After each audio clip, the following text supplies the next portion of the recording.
Então, eu queria começar ouvindo um pouco de história de cada um, sobre como é que foi esse momento durante a pandemia e agora, para chegar no modelo que vocês estão, e o que vocês enxergam, onde é que o bicho está pegando, né? Onde é que está ou doendo no fígado ou doeu antes, a gente resolveu, e aí vamos começar por aí.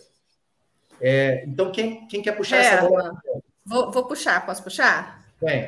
Eu vou puxar porque em 2020 eu estava trabalhando com óleo e gás, né? E óleo e gás, você pensa em plataforma de petróleo. Plataforma de petróleo é serviço essencial, então a plataforma, igual o chão de fábrica, ela lá no mar, ela não para, né? E ela precisa das pessoas. Então, esse é um modelo que as pessoas lá na plataforma não têm essa opção de ficar remota. Essa é uma outra discussão, e ok, faz parte. E o escritório, sim, que foi todo para o remoto. Então, daí a gente já tinha uma configuração um pouco diferente de outras empresas que conseguiriam inteiramente para o remoto. O que foi feito, na época, foi feito alguma contenção para você diminuir o número de pessoas a bordo, evitar algum tipo de embarque que não fosse necessário e evitar que o vírus subisse a bordo, né? Essa era a questão específica. E das pessoas que foram para o remoto, foi uma adaptação forçada, porque você imagina, uma empresa com cabeça do nicho de óleo e gás, é uma empresa com a cabeça do presencial, né? Ter que, obrigatoriamente, em 24 horas, se adaptar ao remoto. Então, foi uma dor, é isso. As pessoas sentiram dor, né? E aí eu sempre trago o gráfico da zona de conforto, né? Você, quando tira as pessoas da zona de conforto, você passa para aquela zona do medo, até você realmente implementar aquele hábito, etc. Então, bota aí, chuta aí, 1 mês para as pessoas começarem a se adaptar e tal. E rodou melhor quem já tinha algum traquejo de home office anterior à entrada da empresa. Eu, por exemplo, antes, né, já tinha essa prática. Então, essas pessoas que no final faziam os manuais, né? Eu fiz o manual de trabalho remoto, né?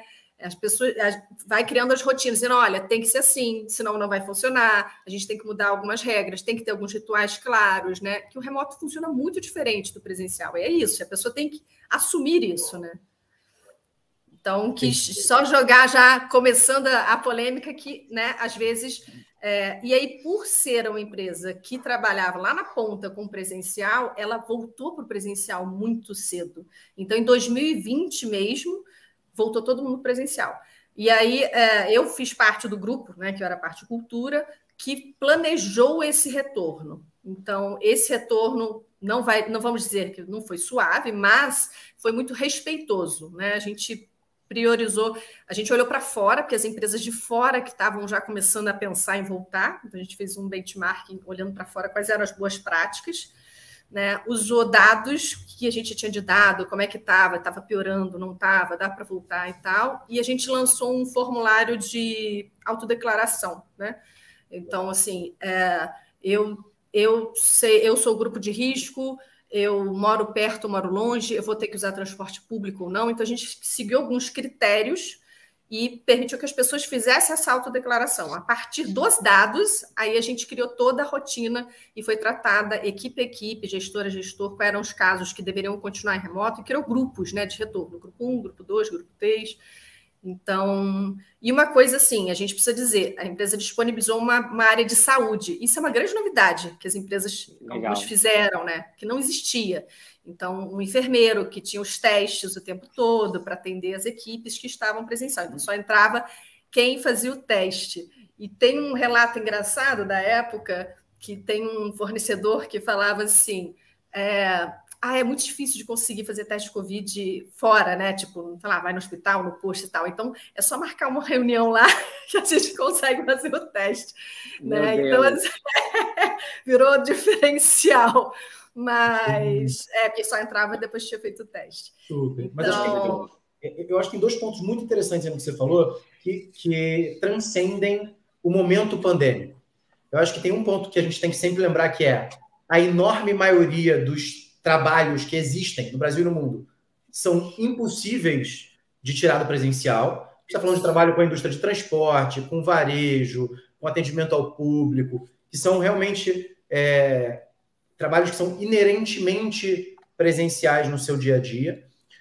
Mas Para todos os outros, que é aqueles que a gente chama normalmente de colarinho branco, trabalhos de escritório, a gente tem tido, mesmo pós-momento mais intenso da pandemia, muitas empresas estão optando por manter ou remoto ou híbrido, né? E para quem quer efetivamente voltar, isso traz outras características. O outro ponto que eu acho que vale a pena destacar aqui é que uma série de empresas começaram a olhar de forma estruturada e institucional para questões de saúde, não só de saúde física, mas também de saúde mental, né? Que foi uma questão bastante importante por causa da quantidade de burnout dessa súbita mudança, mas que eu acho que a gente pode explorar um pouquinho mais já. André, quer pegar essa bola e contar um pouquinho da tua experiência? Sim, bom, quando você pergunta, né, que bicho que está pegando, eu acho que é muito mais do que a gente pensar no futuro do trabalho, né, a gente pensar no presente do trabalho, né, eu acho que a gente está aqui hoje para isso. E essa foi uma certeza que eu tive logo no início da pandemia. Eu tive a sorte de, antes da um mês antes, literalmente, da pandemia começar, eu optar a sair da empresa que eu trabalhava e me dedicar à carreira de consultor. Então, eu já estava trabalhando home office, eu já estava trabalhando em casa, as pessoas que trabalhavam comigo já eram em rede, já eram pessoas que trabalhavam em outras cidades e tal. E eu já estava no modelo de trabalhar sozinho, enfim, né, como consultor e fazendo projetos e tal. Então, de alguma forma, eu não tinha outra opção a não ser trabalhar remoto, né, home office, porque era eu. Agora, foi interessante porque um dos primeiros projetos que eu fiz no início da pandemia foi para a Ambev, junto com a Boxe e com o The Summer Hunter, que foi um trabalho para a Corona, para a cerveja Corona, sobre o Anywhere Office, que era a gente mapear esse movimento do Anywhere Office. E aí, quando eu comecei a me debruçar sobre aquele movimento, né, que eram as pessoas que já no início da pandemia estavam pegando a mochila, indo trabalhar, enfim, da praia, de outra cidade, de outro país, da casa de um parente, enfim, né, as pessoas estavam literalmente, enfim, pegando a bolsa e indo trabalhar de qualquer lugar, eu entendi que aquilo não era um modelo que se sustentava, né? Que aquilo fazia sentido naquele momento e que provavelmente não faria sentido no momento pós-pandemia ou até mesmo dentro da pandemia, como a gente viu acontecer. Hoje, eu vejo que muitas das pessoas que optaram por esse movimento, a gente estava falando um pouco sobre isso antes de entrar, hoje elas não conseguem já fazer como elas faziam antes, porque a passagem é muito mais cara, a hospedagem está muito mais cara. Então, hoje é muito mais difícil de fechar essa conta do que antes.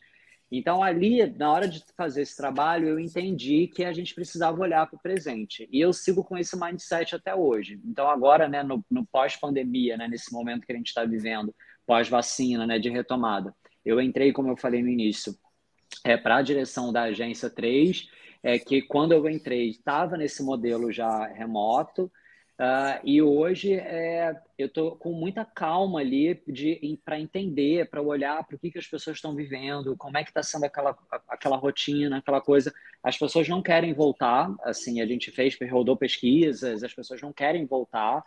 Acho que muitas pessoas descobriram muitas facilidades desse modelo, apesar também de todas as dificuldades que tem, que a gente pode falar aqui, mas as pessoas não querem voltar, mas a gente também, como organização, a gente sente que a gente precisa ter momentos de encontro, né? Que a gente precisa ter, enfim, pontos de contato físico.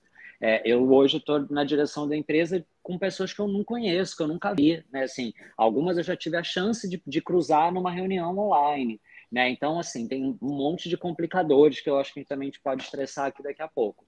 Mas, então, esse foi um pouco do meu antes e depois, assim, da pandemia.